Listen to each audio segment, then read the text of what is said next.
हरियाणा में पुलिस ने पकड़ने की रेड करनी शुरू कर दी, तो पंजाब में आके शरण ली। 20 तारीख की कॉल भी दी है कि 21 तारीख को आर पार है, और हर रोज हरियाणा से किसान भी आ रहे, चाहे सरकार जितनी मर्जी पाबंदी ले रही है। अब कह रहे दिल्ली नहीं जाने देते खट्टर साहब, ट्रैक्टर लेगा। क्यों भाई खट्टर साहब? दुष्यंत चौटाला से पूछा कि दिल्ली चीन में क्या?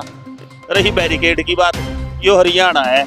आपको पता है पूरे हिंदुस्तान में, भारत में शायद कोई दूसरा उदाहरण न हो। मुख्यमंत्री खट्टर को याद होना चाहिए, करनाल में हेलीकॉप्टर ने किसान आंदोलन के दौरान उतरन दिया तो ऊपर आसमान में वापस जाना पड़ा था। 2014 से पहला मोदी खुद कह रहा था यही बात, वो भी पहला खाली आसपास जितने आप देखेंगे मैं हरियाणा के बैरिकेड तोड़ने वाले हम सब हरियाणा वाले थे। दोस्तों, किसान आंदोलन का आज यहाँ पर शंभू बॉर्डर पर 7वां दिन है और लगातार हम आपको यहाँ से रिपोर्ट दिखा रहे हैं।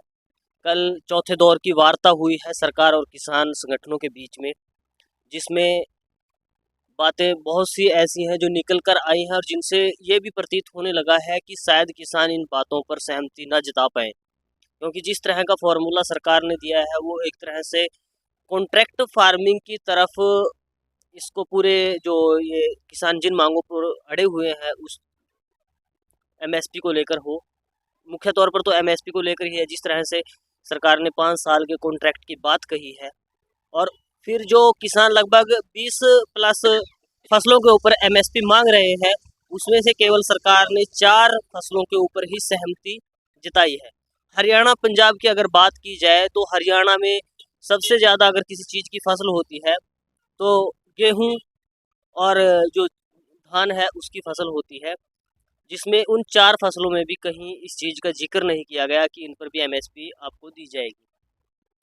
तो इस वक्त हमारे साथ शहीद भगत सिंह किसान यूनियन से प्रवक्ता हैं एडवोकेट धर्मवीर सिंह ढिंडसा, जाने पहचाने चेहरे हैं अपने सिढौरा नारायणगढ़ इलाके के। देखा होगा जो अपने आसपास आंदोलन होते हैं उनमें एक मुख्य रूप से धर्मवीर ढिंडसा जी बहुत बढ़ चढ़कर हिस्सा भी लेते हैं और लीड भी करते हैं। तो बातचीत करेंगे कब से इस आंदोलन के साथ जुड़े हुए हैं और आगे का क्या रास्ता निकलने वाला है।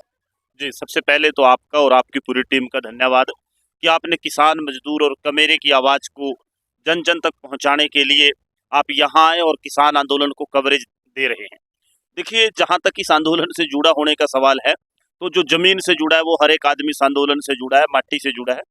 पीछे भी जो आंदोलन चला था उसमें भी हम जुड़े रहे, और ये जो 13 तारीख की कॉल थी दिल्ली चलो की, 13 तारीख से ही हम यहाँ हैं बॉर्डर पर, और इससे पहले से हैं, बल्कि पहले तैयारियां की। फिर हरियाणा में पुलिस ने पकड़ने की रेड करनी शुरू कर दी, तो पंजाब में आके शरण ली, और फिर यहाँ 13 को यहाँ पहुंचे। तो ये तो आंदोलन में तो जिस दिन से शुरुआत है कॉल है उस दिन से हैं, और अब ये ट्रैलियां हैं जो किसान की अनाज ले जाने लाने के लिए, खेतों के काम के लिए होती हैं, ये ठिकाना बनी हुई है। रातें यहाँ गुजरती हैं, दिन यहाँ गुजरता है।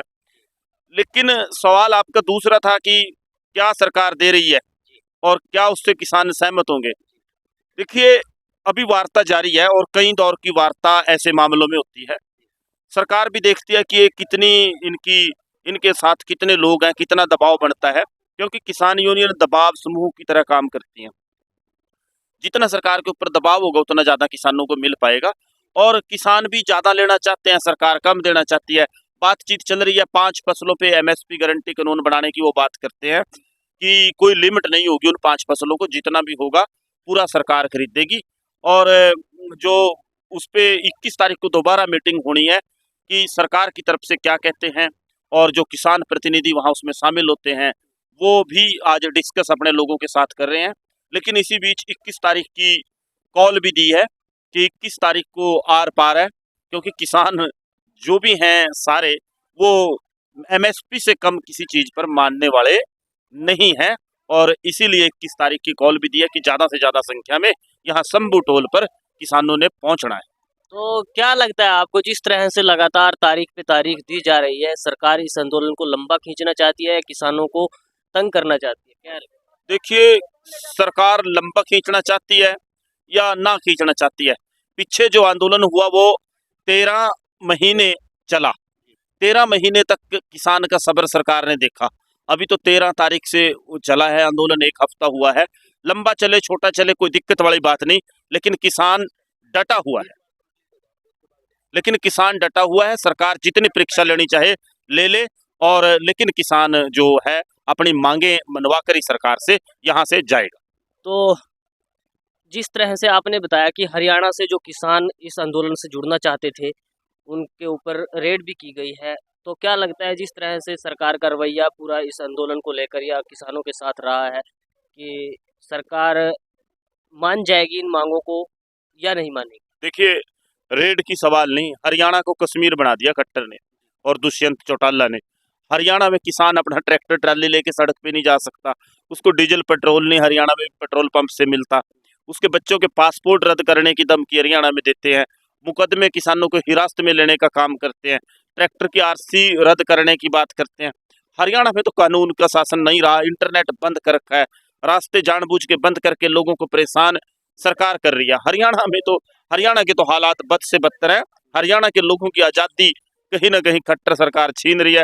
और रही बात ये कि जो हरियाणा का किसान है फिर भी इस आंदोलन में बराबर अपने पंजाब के भाइयों के साथ खड़ा, क्योंकि ये लड़ाई हर एक उस आदमी की है जो अनाज खाता है, अनाज का उपभोग करता है। ये लड़ाई किसी पंजाब के किसान की नहीं, किसी अकेले किसान की नहीं, ये किसान मजदूर कमेरे इस देश के 140 करोड़ लोगों की लड़ाई है। और उसी के लिए हरियाणा पंजाब का सारा जो किसान है यहाँ खड़ा है।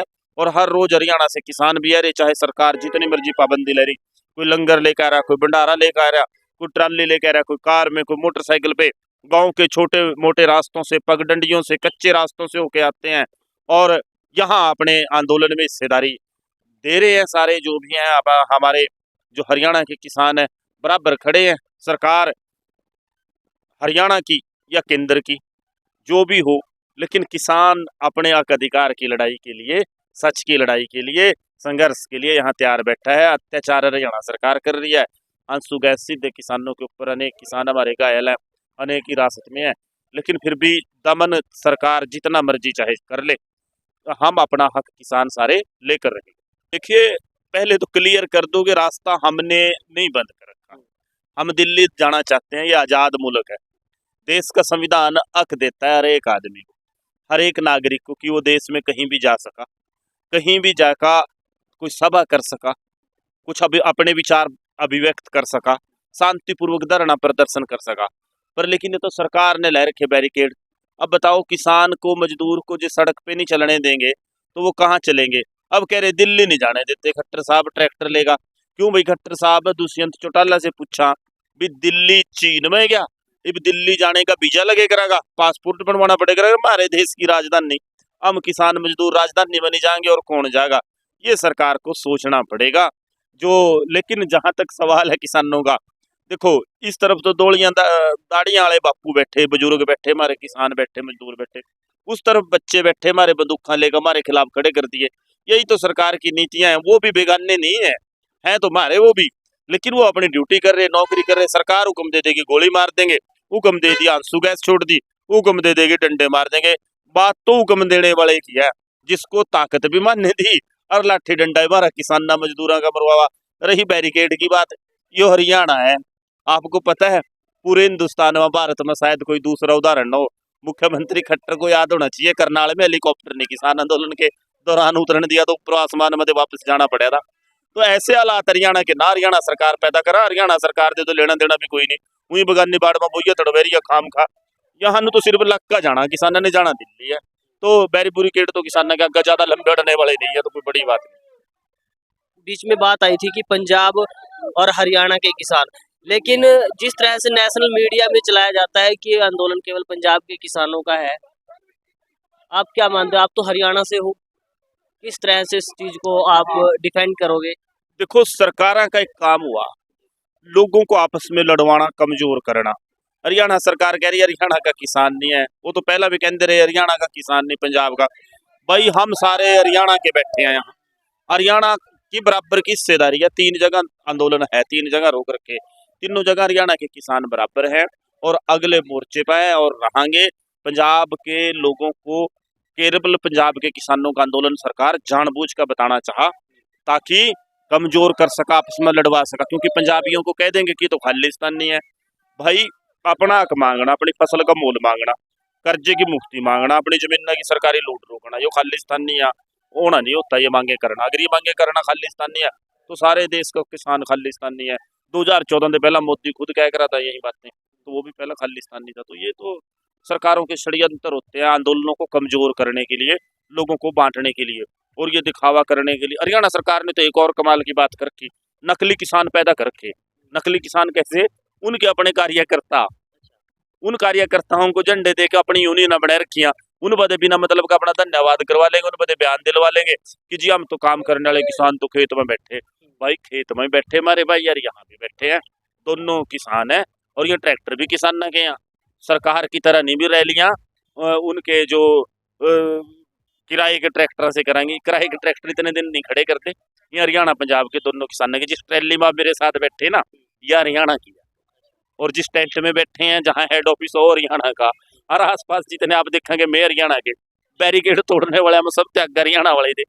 ये तो सरकार के षड्यंत्र होते हैं, तरीके होते हैं लोगों को मनोबल तोड़ने के। वो उससे कोई नहीं, सब समझते हैं कि राष्ट्रीय मीडिया, देखो सब जानते हैं कि मीडिया जो है वो औद्योगिक घराने है, एक तरह से इंडस्ट्री है, और वो लाभ के लिए टीआरपी के लिए काम करता है।